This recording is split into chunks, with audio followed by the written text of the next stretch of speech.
Good morning, everyone. We're here today for a show cause hearing on a matter of contempt related to the failure to provide court-ordered parenting time. I want to begin by informing everyone that each party will have the opportunity to speak, so please do not interrupt one another or the court. First, we will address the motion for change of custody and parenting time, as that may be the more straightforward issue to resolve. Mr. Kelly, representing the plaintiff, began by stating that the motion is primarily based on ongoing issues of noncompliance with the court's previous parenting time orders, which directly impact the child custody factors. He identified several factors being affected, including the love, affection, and emotional ties between the parties and the children. He argued that his client has been prevented from maintaining and nurturing a bond with the children, particularly since December 27th, due to the other parent withholding parenting time. Mr. Kelly also pointed to Factor B, the party's capacity and willingness to give love and affection, arguing that his client cannot foster a bond with his children because he is being denied access to them. Additionally, he questioned the stability of the defendant's home, citing repeated CPS and police investigations into her allegations, all of which were dismissed or found unsubstantiated. He linked these circumstances to concerns about moral fitness, referencing an earlier incident where his client was charged with domestic violence. He claimed the charge stemmed from the defendant trying to obtain keys to the plaintiff's vehicle in order to get marijuana. Despite that incident, Mr. Kelly noted the defendant was still asking the plaintiff to return home and even suggested they take the children to the zoo and park together, actions he claimed are inconsistent with her allegations and thus damage her credibility. Further, he emphasized the defendant's unwillingness to facilitate a relationship between the father and the children, pointing out that this is the fourth motion brought to enforce parenting time. Mr. Kelly concluded that these actions constitute a significant change in circumstances that justify revisiting custody arrangements. He requested an evidentiary hearing and asked that, in the interim, his client be granted temporary parenting time beginning that day, with the mother's parenting time being supervised at her expense due to her repeated noncompliance with court orders. He warned that without this action, there is a risk the mother may abscond with the children. Following this, Ms. Couch responded briefly, stating that while the plaintiff's initial statement was true, the subsequent claims were false. She explained that she had previously attempted to change the parenting time arrangement due to videos the plaintiff had been watching. She reported the issue to the Penfield Police Department, where the plaintiff had previously resided. According to her, she met with the sheriff, reviewed the videos together, and was told an investigation would proceed. The sheriff advised her not to confront the plaintiff, as he needed time to obtain 2 search warrants. However, she stated that the investigation was ultimately never carried out. Clip 2. Good morning to everyone. This time and place set for the show cause hearing in this matter for contempt for failure to provide parenting time. I'll let you know we're going to take some brief, testimony from the parties. I'll let everybody know that everybody will have an opportunity to speak. So don't interrupt anyone else or don't interrupt the court. You'll have an opportunity to speak your piece. So on the we do have the show cause hearing. We also have the motion for change of custody and parenting time. I'm going to address the motion first because that will be the easiest matter to get resolved. So, Mr. Kelly, you can proceed with your motion. Your Honor, essentially, that motion is based primarily on the issues we've had ongoing in relation to compliance with the court order and my client getting parenting time. It's directly and impacts the child custody factors, and I'll name the ones that are impacted due to this withholding occurrence. The love, affection, and emotional ties existing between the parties. It looks at the emotional bond. Him being prevented from seeing his kids is preventing him to continue that emotional bond and nurture that emotional bond, which he had prior to this latest withholding that has started back on December 27th. Factor B, the capacity and disposition of the parties involved to give the child love and affection. That focuses on the ability to, again, parent to foster an emotional bond in the future. He's having a hard enough time in the present. again, because she's not keeping in compliance with the court order, and he's not able to see these girls to be able to have a solid relationship and foster that relationship. The length of time they've lived in a stable, satisfactory environment, I'd submit to the court, defendant's home is not stable, considering the allegations she's made that have been investigated by CPS twice, police twice, and both been denied. Nothing's come of it. Which leads me also to the moral fitness of the parties involved, which ties into the same factor. We have to keep in mind, Your Honor, at the beginning of this case, he was charged with domestic violence in relation to her essentially going after him to get keys to his truck so she could get some pot and smoke it. As he's being arrested, she's telling him, "I want you to come home." He, of course, gets him on bond. He can't have any contact. Once the bond conditions get lifted, she's contacting him through text and saying, "Hey, let's meet you and the girls get together and we can go to the zoo, we can go to a park." Okay, Mr. Kelly, how does this relate to your motion? It's related to, Your Honor, again, the moral fitness involved, as well as the stable, satisfactory environment, in that she's accusing him of sex with girls. But before all this, she's wanting him to come home. She's wanting a relationship with him. She's wanting her family essentially reunified. Those two things don't jive together, Your Honor. And I would think that essentially it's a fabrication, which would go again to the moral fitness and also to the mental and physical health of the parties, Your Honor. You're making these allegations, these terrible allegations, but on the other hand, you're still wanting the same guy who's supposedly doing this stuff to come into your house. Finally, Your Honor, the unwillingness and ability to facilitate and encourage a relationship. Again, this is the fourth motion we're here this morning on, Your Honor, for him to see his girls. She doesn't follow your court orders. She withholds them for no valid reason. And she's clearly shown she's not going to facilitate a relationship between him and his kids. I think that's more than enough that gets us over the threshold of a change in circumstance or a proper cause, because these things are having a significant impact on these girls' lives in terms of having a relationship with their mother. So we would request, as part of our relief, that you set this matter for an evidentiary hearing. We're also requesting during the interim that my client get temporary parenting time starting today, and that he continue to have them until the evidentiary hearing. That mom's parenting time be supervised at her expense, because she's clearly shown an unwillingness to follow your rulings or to comply with your court orders. I think if you don't do that, she's going to take these kids and run, and we're going to be in a bigger mess than we are today. Okay, thank you. Ms. Couch, if you wish to speak to the motion.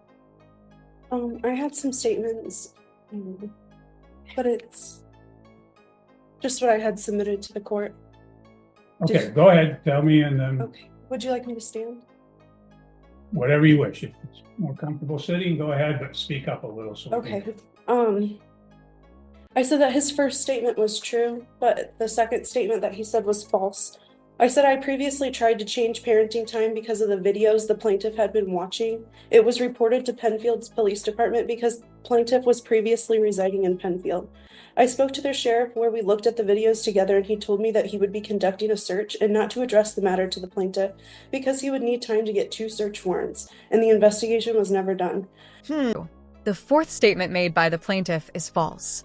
CPS is not taking the appropriate steps to ensure the safety of the minor children, and I did mention police involvement during the last hearing. The fifth statement is also incorrect, as there have been multiple errors made by the plaintiff's attorney. Regarding the sixth statement, it is also false. There was supposed to be a pending CPS case, and I was never informed that it had been closed. I have been in ongoing communication with CPS, and together we agreed that therapy would be the best course of action for the children. They are currently attending therapy at Summit Point, and I have documentation to support this. The seventh statement is also untrue. I was never told by law enforcement that they were declining to investigate the matter. As for the eighth statement, that is false as well. In early 2024, my mother threatened to call CPS due to concerns about the children's unusual behavior. She urged me to have them evaluated by a doctor, which I did during their 2-year checkup. Nearly 2 months later, the plaintiff was arrested for domestic violence. I initially withheld the children because of the plaintiff's disturbing sexual preferences involving diapers and enemas, and I firmly believed, and still do, that he is not mentally stable enough to have unsupervised visitation. The 9th statement is true. The 11th statement, however, is false. Regarding the 12th, I am unsure of the plaintiff's current employment status, but I do know he has stopped paying child support. Meanwhile, I remain at home full-time with the children. As for the 13th statement, I have lived at the residence listed with the FOC since December 10th, 2024.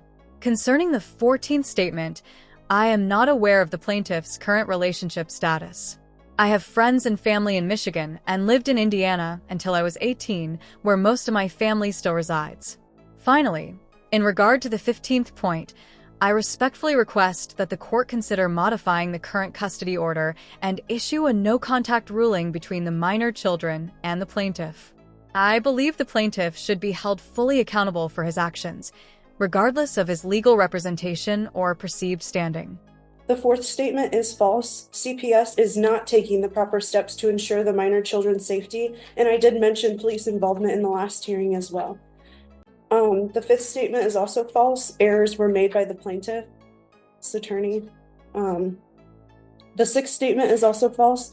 There is supposed to be a pending CPS case, and I was never told otherwise. CPS and I have spoken on numerous occasions and decided that the best course of action was therapy, which the minor children are attending at Summit Point.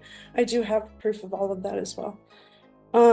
7, that's also false. I was never told that they were declining to investigate the police.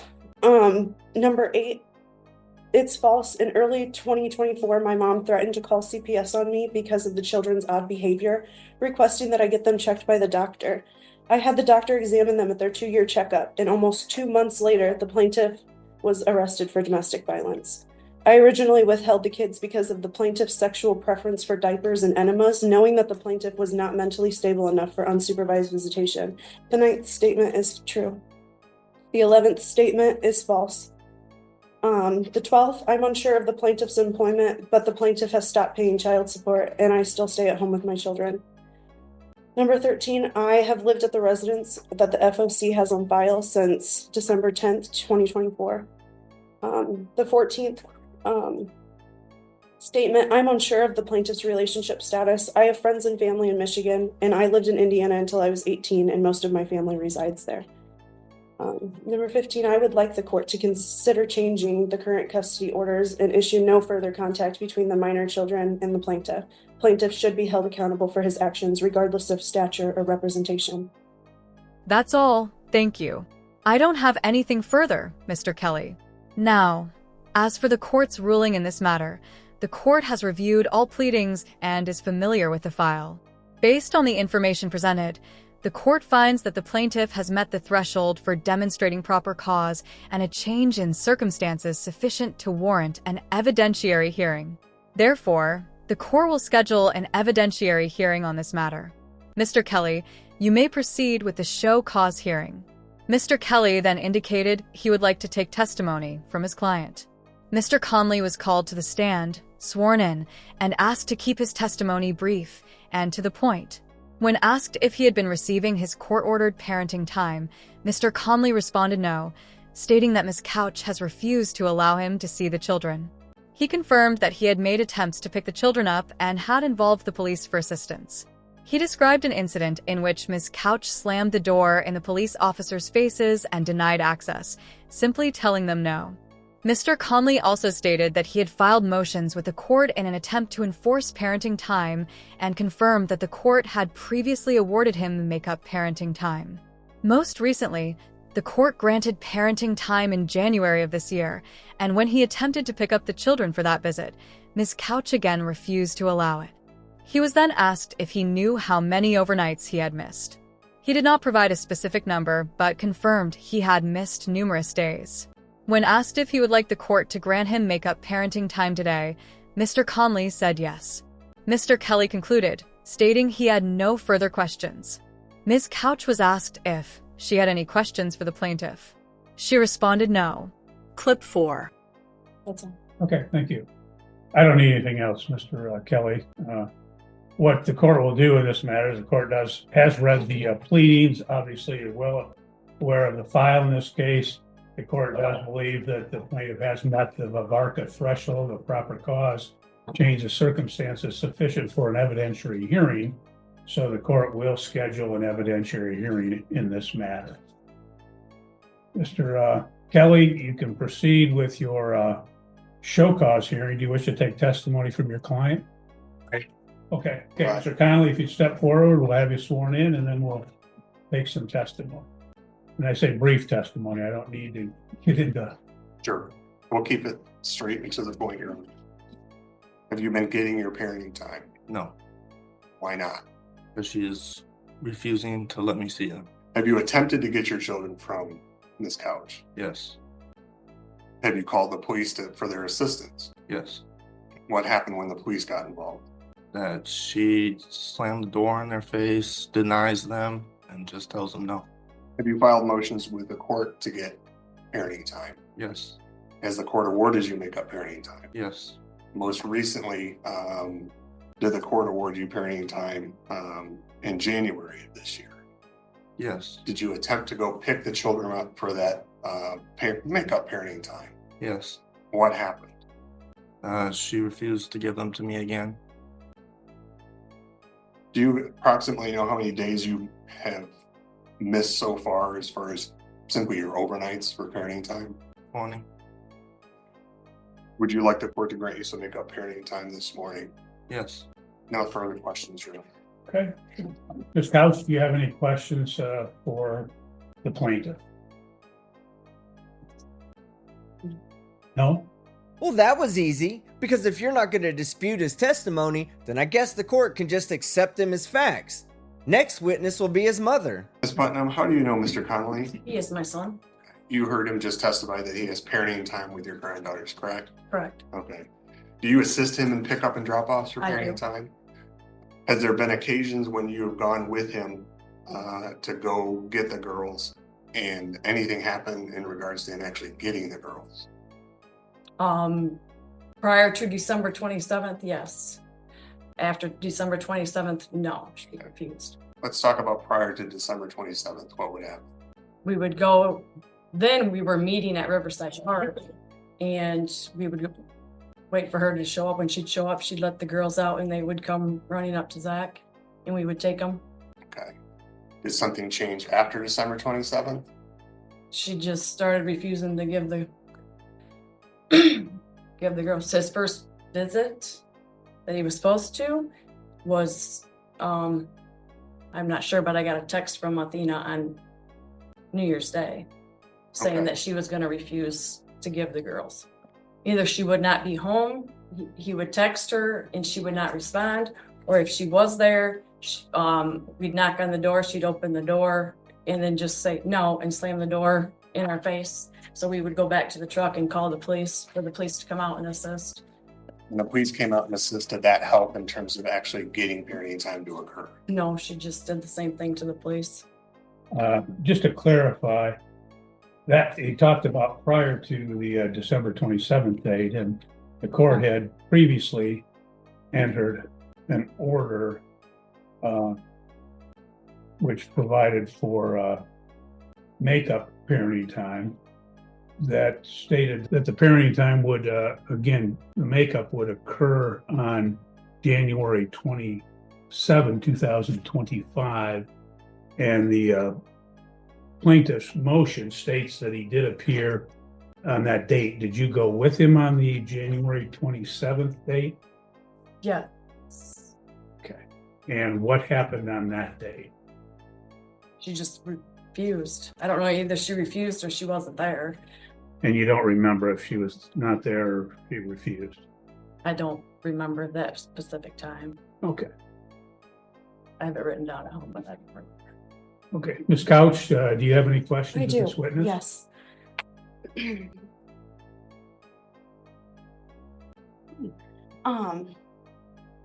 At what age did Zach Conley start wearing diapers? Miss Putnam was called to testify. When asked how she knew Mr. Connolly, she stated, "He is my son." She confirmed that she had heard his testimony about having parenting time with his daughters, her granddaughters. When asked whether she assisted with pickups and drop-offs, she affirmed that she had accompanied him on several occasions to help retrieve the children. Regarding parenting time prior to December 27th, she explained that exchanges typically took place at Riverside Park. Ms. Couch would arrive, let the girls out of the vehicle, and they would run to Mr. Connolly. She and Mr. Connolly would then take the girls without issue. However, she stated that everything changed after December 27th. According to Ms. Putnam, Mr. Connolly was supposed to have parenting time around New Year's, but on January 1st, she received a text from Ms. Couch stating she would not be giving the girls to him. Following that, she described a pattern of unresponsiveness. Either Ms. Couch would not reply to texts or would be at home, but open the door only to refuse parenting time and slam the door in their faces. When this happened, they would return to the truck and call the police for assistance. However, even when police officers were present, Ms. Couch continued to refuse, using the same tactics with law enforcement, and parenting time still did not occur. Ms. Putnam confirmed that she accompanied Mr. Connolly on January 27, 2025, a court-ordered make-up parenting time date. She could not specifically recall whether Ms. Couch was home or simply refused the handoff, only that the parenting time did not happen. She mentioned she had notes written down at home that might provide more details. At this point, Ms. Couch was given the opportunity to question the witness. She asked, "At what age did Zach Connolly start wearing diapers?" I am. Ma'am, what we'll do is we're here to determine whether there was parenting time.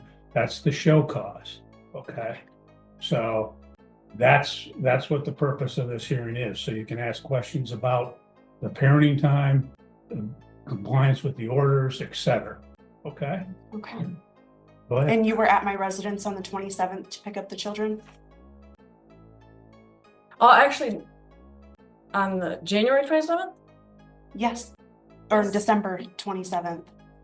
Or sorry, no, January 27th. I don't have anything written down. Yes. Okay. Even though the order was for the 29th. Wasn't that Whatever, the part that the judge put whatever in day, place? whatever judgment day. So you I don't know just- specific dates, whatever. And I slammed the door in your face how many times? Twice that I went by myself once because that was at an appointment And that you slammed the door in my face. I have it on video, yes. and you came alone, correct? I did that day, yes. Okay. That was all I have. I'm sorry. Okay, Mr. Kelly, any redirect? No, Your Honor, no further questions, no further witnesses. Okay, you may step down then. Thank you.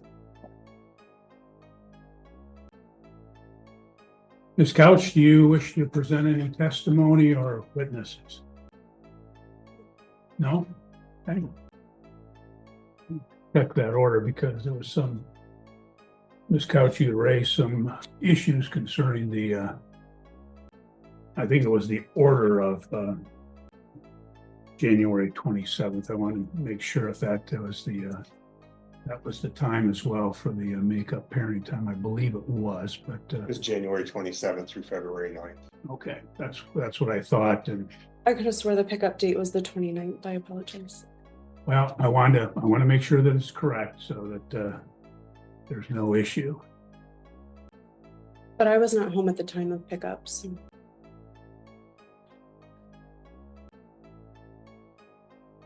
And why is that? Because he is our children, and I don't believe that he needs any more parenting time. Okay. You understand that there's an order for parenting time. And if it was your children, you would be sending them with him. I'm just asking you a question. You understand that it was parenting, that it was ordered. Didn't you deny that? Didn't you go on base and deny it after the fact? Not the other